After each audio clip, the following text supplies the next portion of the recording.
BNP সরকার কথায় নয় কাজে বিশ্বাসী। পদ্মা ব্যারেজের পর তিস্তা ব্যারেজের কাজে হাত দেওয়ার ঘোষণা দিলেন প্রধানমন্ত্রী তারেক রহমান। গাজীপুরের টঙ্গীর ২৭ এলাকায় জাতীয় দুর্যোগ ব্যবস্থাপনা ও প্রশিক্ষণ ইনস্টিটিউটের ভিত্তিপ্রস্তর স্থাপন শেষে সুধীর সমাবেশে এসব কথা বলেন প্রধানমন্ত্রী।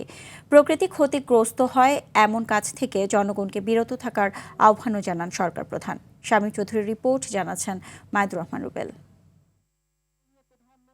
বন্যা, ঘূর্ণিঝড়, তীব্র তাপপ্রবাহ, ভূমিকম্প, নদী ভাঙন ও জলোচ্ছ্বাসের মতো নানা দুর্যোগ যার নিত্যসঙ্গী, সেই পৃথিবী বৃহৎ বদ্বীপখ্যাত বাংলাদেশে এরকম দুর্যোগের কারণে জনজীবন বিপর্যস্তের পাশাপাশি প্রতি বছর বড় অঙ্কের ক্ষতি হয়।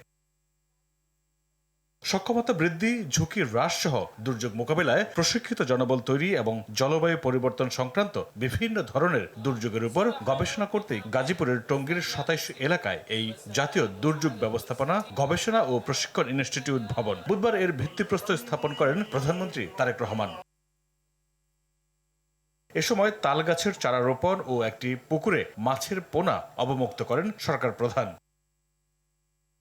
এরপর সুধীর সমাবেশে অংশ নিয়ে প্রধানমন্ত্রী বলেন, দেশে জনসংখ্যা ও বসত বাড়ি বাড়ায় খালবিল ভরাট হচ্ছে, কমছে কৃষিজমি। এ নিয়ে উদ্বেগ প্রকাশ করেন তিনি। কিভাবে আমরা মানুষ এবং সম্পদকে রক্ষা করতে পারি, কিভাবে ক্ষয়ক্ষতি কমাতে পারি, নিজেকে কিভাবে রক্ষা করতে পারি, আরেকজনকে কিভাবে রক্ষা করতে পারি, কিভাবে মানুষের সম্পদ রক্ষা করতে পারি, আসুন সেটিই হোক আমাদের আজকের এই অনুষ্ঠানের শপথ। খাল খনন শুধু রাজনৈতিক এজেন্ডা নয়, এই কর্মসূচির সামগ্রিক পরিবেশের ভারসাম্য রক্ষায়ও অনেক গুরুত্বপূর্ণ বলেও মত দেন প্রধানমন্ত্রী। এই খাল খনন কর্মসূচির সাথে মানুষের জীবন ওতপ্রোতভাবে জড়িত, এই খাল খননের সাথে কৃষি জড়িত, এই খাল খনন কর্মসূচির সাথে এই ভূমিকম্প পর্যন্ত জড়িত।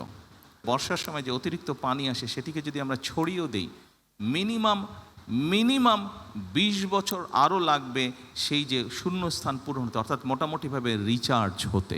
পদ্মা ব্যারেজ নির্মাণের কারণও তুলে ধরেন সরকার প্রধান। বলেন, তিস্তা প্রকল্পের কাজও শুরু করা হবে। পদ্মা ব্যারেজ এই জন্য আমরা তৈরি করব যে সীমান্তের ওপারে তারা ব্যারাজ তৈরি করা, বাঁধ তৈরি করার মাধ্যমে বিভিন্নভাবে পানি তারা নিচ্ছে, কিন্তু আমাদের কাছে যেই পানিটি আসছে শুকনো মৌসুমে হয়তো আমরা কম পাচ্ছি, যার ফলে যেটা হচ্ছে নদীতে পানি স্রোত কমে যাওয়ার ফলে অনেক সমস্যা হচ্ছে। আস্তে আস্তে আশপাশগুলো শুকিয়ে যাচ্ছে। আপনারা নিশ্চয়ই দেখেছেন, ছোটোবেলায় আমরা দেখেছি পদ্মা নদীর এপার থেকে ওপার দেখা যায় না, এখনও দেখা যায় না। তবে তখন পানি ছিল, এখন পানি শূন্য, দেখা হয়তো এখনও যায় না এপার থেকে ওপার। প্রকৃতি ও পরিবেশকে সুরক্ষিত রাখতে সবাইকে শপথ নেয়ার আহ্বান জানান তারেক রহমান। মাইদুর রহমান রুবেল, RTV, ঢাকা।